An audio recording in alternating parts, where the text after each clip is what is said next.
The Mandalorian, Episode 5, Chapter 21, The Pirate. The Swamp Thing's pirates make their return this week looking for revenge and doing so with an invasion on Navarro. Surprisingly, just before the attack, Greef Karga is busy discussing remodeling the city's shopping district? Instead of, focusing on maybe building a security force for an attack that he knows is coming.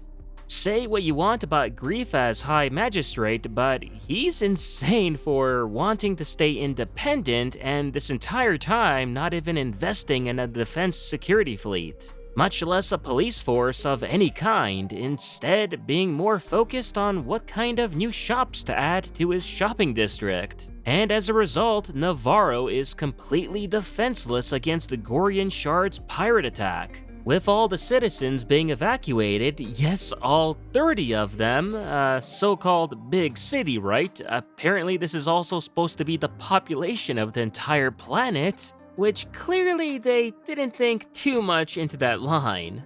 Greef in turn issues an emergency distress call to Captain Karzan Teva of the New Republic, and this part I absolutely loved. Not just seeing more of the New Republic Defense Forces, like their outpost on Adelphi, but the fact that we got another insanely cool cameo now with Zeb from Rebels is truly fantastic.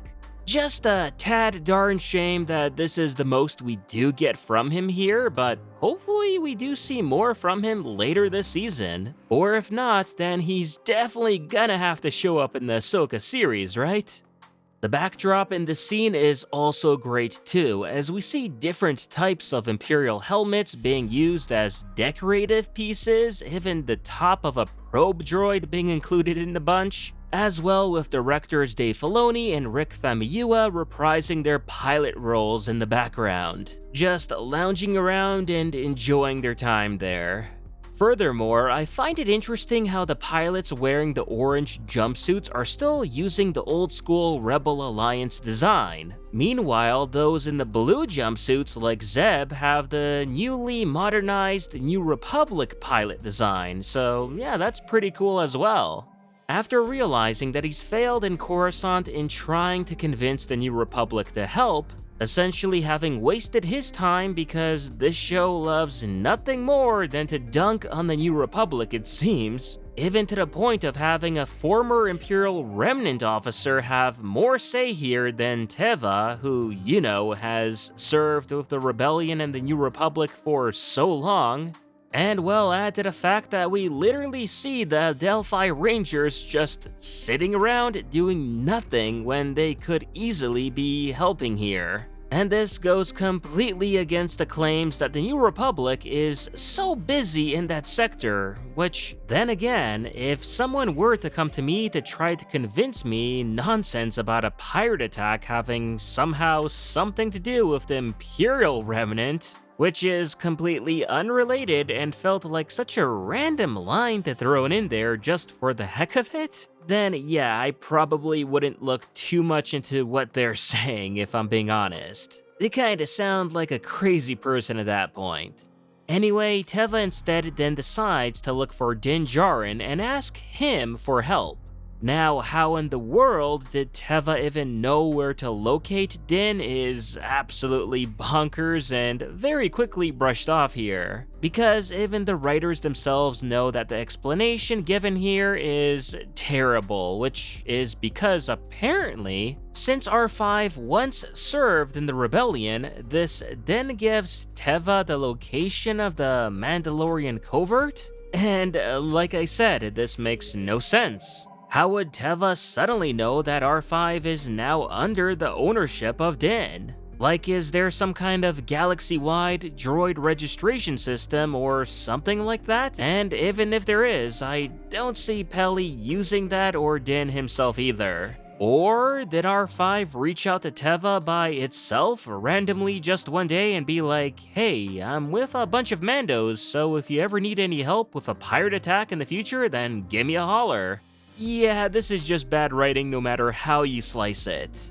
What's also hilarious about this same scene is that Din reveals that the tribe Mandos have absolutely no ships whatsoever, essentially making them stranded on this planet, which, don't get me wrong, that would explain quite a few things in the previous episodes, but it also doesn't make any sense either as to how in the world did they even get on this isolated middle of nowhere planet in the first place. Like, it's not like the Armorer or Paz teleported here, same with the rest of the new Mandos, that they obviously had to recruit and convert them into their cult, which didn't happen overnight. So they had to leave the planet and return back to it multiple times, and that's just it. How did they do that? Yeah, you could say, I don't know, space Uber, but even that answer is invalid as the Uber drivers would know where the tribe is now located, and as a result, they'd have to relocate each and every time they do use an Uber. So yeah, I have no answer for this, and even the writers here clearly don't either. After a meeting, the tribe ultimately decide to put their differences aside to help Grief and Navarro, especially since he can reward them with land, which means that they could finally get off this death trap of a planet, and yeah, why wouldn't you? Cue then to Navarro as we see yet another superb looking dogfight as Din decides to take on the entire pirate fleet all by himself. Meanwhile, Bo uses her gauntlet as a dropship to deploy squads of Mandos onto the ground, and this segment is no doubt the action creme de la creme of this episode. Again, while I thought the dogfighting parts were very well done here, the ground combat I'm a little mixed about. As, fortunately, this time around, the tribe Mandos are finally depicted more like badasses than useless, dim-witted buffoons. So that's a plus, but at the same time, unfortunately, they still struggle to take full advantage of their two main abilities, jetpacks and rocket blasts. Like, at one point, they stress out about being cornered, and instead of using their jetpacks, to gain an advantage, the writers prefer to forget about that and instead use this as an excuse to boost up Paz. Which, sure, while badass, also felt a bit forced.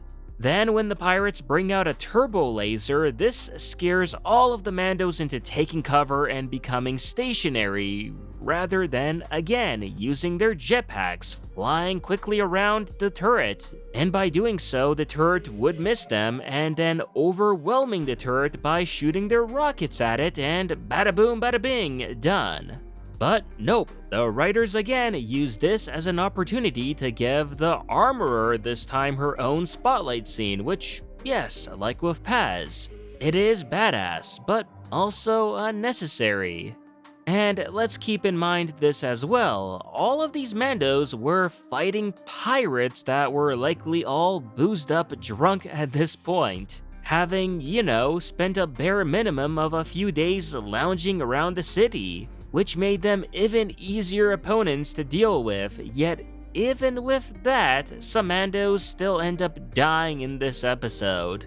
Also, let's not forget about the main pirate king himself, Shard, who is later repeatedly told by his little adorable Shmi lookalike of an Ugnaught to retreat, especially with his main henchman Vane betraying him and doing exactly that. Because why would you keep fighting a battle that you have absolutely no chance of winning in?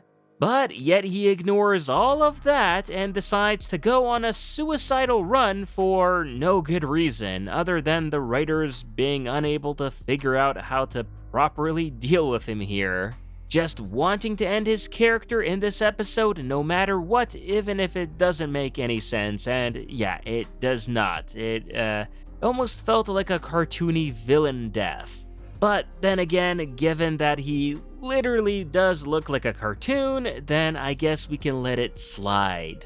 Plus, what's up with this goof right here? This character, which is supposed to be clearly an alien, yet the actor had absolutely nothing covering up their arms when they were cheering, and this made this scene feel somewhat fake, or at least ruined my immersion. Quite a big oversight, I'd say, especially since the actor is right in front of the camera too. I'm not sure how they missed this one. Just goes to show that the quality control this season is not as high as it was in the previous seasons. And with the town now saved, Grief congratulates the Mandos and lives up to his promise by giving them a nice chunk of land on Navarro, so that they may have a new home before trying to retake Mandalore. It's here where Paz tells Bo that the Armorer wants to meet her in private, and I'm sorry, but does the Armorer really not have a name? As the whole time we do call her that because she's never directly named in the show, and now that she is, Paz just calls her by her job title? I mean, I would imagine being the number 2 head honcho of the cult for all this time, Paz would have asked her at some point what her name is. After all, she knows his name, so it would only be fair, right?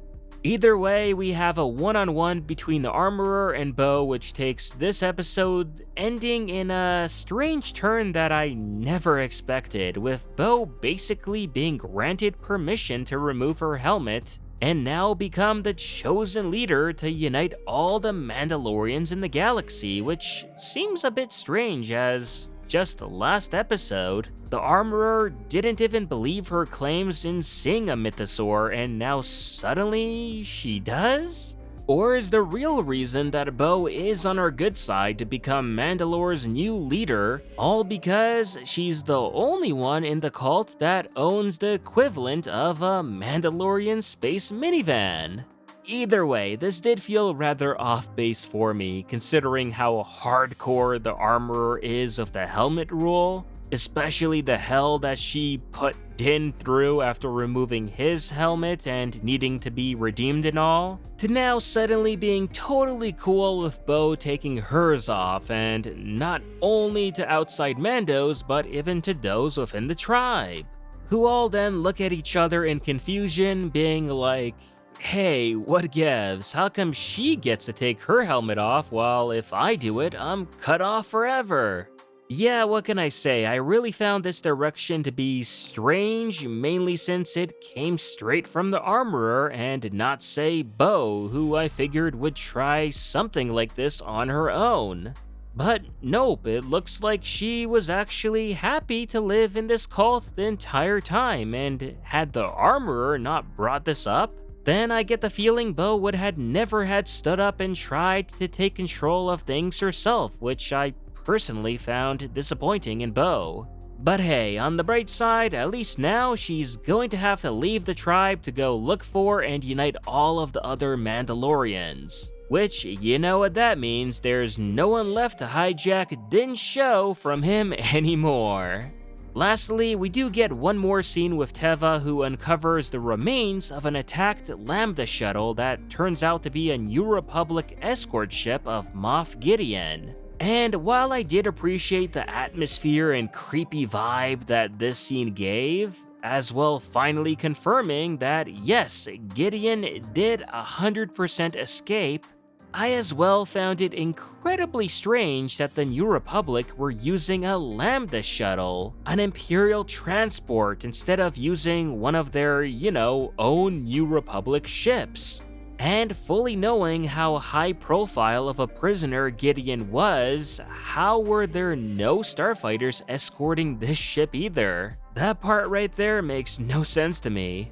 As for the whole twist of the Beskar alloy found within the ship, with the implication being that Mandalorians saved Gideon, well, my theory is that they were once part of Bo's group, as seeing as we were told by Bo before that all of them left her to become bounty hunters and mercenaries. And well, who have we seen in Star Wars absolutely love employing bounty hunters? Ah, yes, the Empire.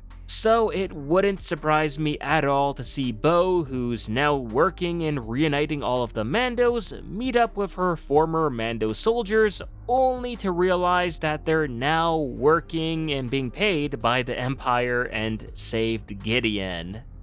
Overall, I have somewhat mixed emotions about this episode, as at first I really did like it a lot. Trust me, I did. But after having some time to process things and doing this review, all of the glaring issues and clunky writing changed my perspective of this episode and brought it down a peg.